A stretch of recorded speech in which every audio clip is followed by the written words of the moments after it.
Hello students, BA part first, paper first, भारतीय दर्शन। आज हम बात करेंगे शंकराचार्य के अद्वैतवाद के अनुसार मायावाद, जो कि वेदांत दर्शन का एक महत्वपूर्ण सिद्धांत है। शंकराचार्य अद्वैत वेदांत के प्रवर्तक माने गए हैं। उनके अनुसार एकमात्र मूल सत्य ब्रह्म है, अन्य सभी ब्रह्म का विवर्त या मिथ्या प्रतीति मात्र है। उनके अनुसार एकम सत्यम ब्रह्म जगत मिथ्या, अर्थात जीव, ईश्वर, जगत, माया सभी ब्रह्म के ही विवर्त रूप है। इनकी वास्तव में कोई सत्ता नहीं है। एकमात्र सत्ता ब्रह्म की है। ब्रह्म ही एकमात्र तत्व है जो सत्य है। शंकराचार्य के अनुसार माया ब्रह्म की एक शक्ति है। जिस प्रकार अग्नि में दाहकता की शक्ति होती है, माया तथा अविद्या शंकर के दर्शन में एक ही अर्थ में प्रयुक्त होते हैं। यह भाव रूप है, न तो पूर्णतः सत्य है और न पूर्णतः असत्य है। माया सत्य असत विलक्षण है, अतः यह अनिर्वचनीय या वर्णातीत है। इसका वर्णन नहीं किया जा सकता। माया के पास दो प्रकार की शक्ति है, आवरण तथा विक्षेप। आवरण माया की वह शक्ति है जिसके द्वारा माया ब्रह्म के वास्तविक स्वरूप को ढक लेती है। विक्षेप के द्वारा माया ब्रह्म को जगत और जगत के तथ्यों के रूप में प्रस्तुत करती है। माया के अस्तित्व हेतु किसी प्रमाण की आवश्यकता नहीं है। माया का नाश केवल ज्ञान से संभव माना गया है। शंकर के उक्त मायावाद के विरोध में रामानुज 7 प्रकार के तार्किक युक्तियां प्रस्तुत करते हैं, जिन्हें सप्त अनुपत्ति कहते हैं।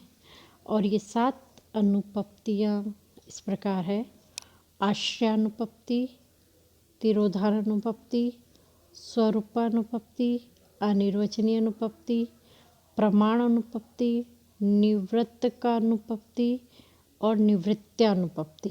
पहली है आश्रयानुपत्ति, जिसका अर्थ है कि माया का आश्रय कौन है, अर्थात माया किस में रहती है, ब्रह्म में या जीव में। ब्रह्म त्रिकाल बाधित होता है और माया का नाश होता है, अतः माया का आश्रय ब्रह्म नहीं है। जीव भी माया का आश्रय नहीं हो सकता कि जीव स्वयं माया द्वारा जनित होता है, अतः माया का आश्रय किसे माना जा सकता है। दूसरी अनुपत्ति है विरोधानुपत्ति। माया ब्रह्म को नाश किस प्रकार कर सकती है? यदि माया ब्रह्म का नाश करती है तो माया अधिक शक्तिशाली मानी जाएगी तथा ब्रह्म की अपनी अद्वितीयता या विशिष्टता समाप्त हो जाती है। तीसरा तर्क है स्वरूप अनुपत्ति। माया का स्वरूप सत्य असत विलक्षण किस प्रकार हो सकता है? क्योंकि कोई वस्तु या तो सत्य है या असत्य होती है, किंतु एक साथ वह सत्य और असत्य नहीं हो सकती। अतः माया का स्वरूप क्या है? अगली अनुपत्ति है अनिर्वचनीय अनुपत्ति। जब माया सत्य असत विलक्षण है तो वह अनिर्वचनीय नहीं मानी जा सकती। प्रमाणानुपत्ति पांचवी।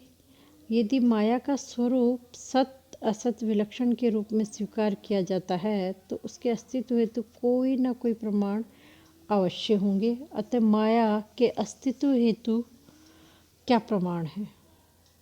छठी है निवृत्त का अनुपपत्ति, जिसका तात्पर्य माया का निवर्तन या नाश कोरे ज्ञान से संभव नहीं है। उसका नाश तो ज्ञान और कर्म के समुच्चय भक्ति के द्वारा ही संभव माना जा सकता है। सातवीं और अंतिम अनुपपत्ति है माया का तो नाश होना ही नहीं चाहिए, क्योंकि वह ब्रह्म की शक्ति है तथा ब्रह्म अनादि व अनंत है। अतः माया भी अनादि और अनंत होनी चाहिए। उक्त 7 प्रकार की अनुपपत्तियों को शंकर को भी स्वीकार्य है और इनके प्रत्युत्तर में अद्वैत वेदांत में निम्न तर्क प्रस्तुत किए गए हैं। शंकर के अनुसार माया तो स्वयं एक तत्व है, अतः उसे किसी आश्रय की आवश्यकता नहीं है। तिरोधान का अर्थ ढकना है, नष्ट करना नहीं। जिस प्रकार बादलों की ओट में सूर्य का प्रकाश आ जाता है, उसी प्रकार माया केवल ब्रह्म को ढक तो सकती है किंतु नष्ट नहीं कर सकती। तीसरा तर्क है माया तो सत और असत विलक्षण ही है। जिस प्रकार अंधकार व प्रकाश के मध्य गोधूली बेला होती है, उसी प्रकार माया भी सत और असत विलक्षण है। चौथा है चूँकि माया एक तत्व है, अतः उसके लिए किसी प्रकार के प्रमाण की आवश्यकता नहीं रहती। पांचवा तर्क है माया का नाश तो केवल ज्ञान से ही संभव है, भक्ति व कर्म से नहीं। छठा है माया को ब्रह्म के समान अनादि व अनंत रूप नहीं माना जा सकता, क्योंकि वह ब्रह्म की तटस्थ लक्षण तो है किंतु स्वरूप लक्षण नहीं। धन्यवाद।